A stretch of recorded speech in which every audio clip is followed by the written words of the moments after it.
美国很可能在半岛部署战术核武器，现在正在进行舆论操作。美国这就是想一石两鸟，直接就把核武顶到我们中国门口，形成了直接的威胁啊。同时，它要牵扯我们在台海方向的力量。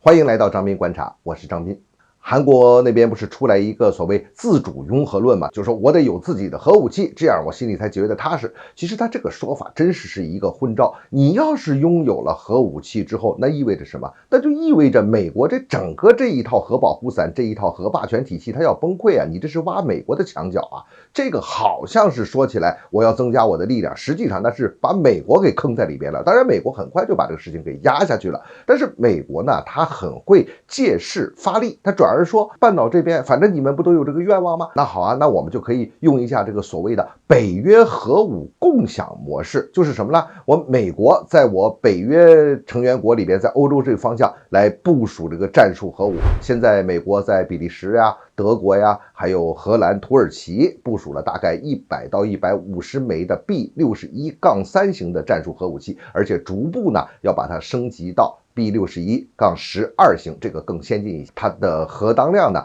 可以从300公斤到5吨之间来进行调整。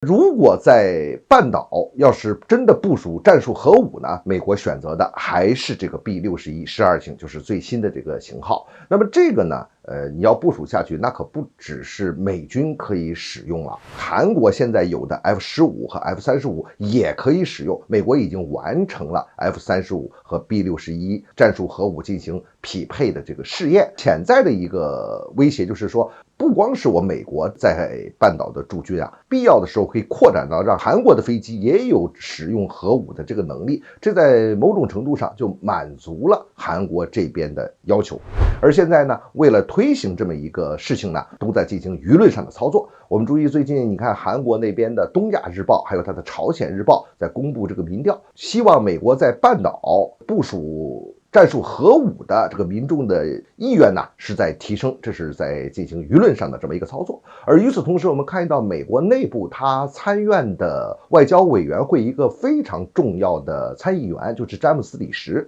他直接就说出来了嘛，直接说现在拜登政府你要考虑一下在半岛去部署战术核武器了，这个挺符合美国现在拜登政府的意思，同时呢也符合美国全面军事对抗和遏制中国的这个战略部署。那所以这件事我们看的就很清楚了啊，美国要这么干，他的理由呢是要帮助韩国来应对朝鲜的核威胁，这个就是一个借口，它其实就是针对中俄，而最根本的还是针对我们中国，它要提高在半岛地区的对抗的等级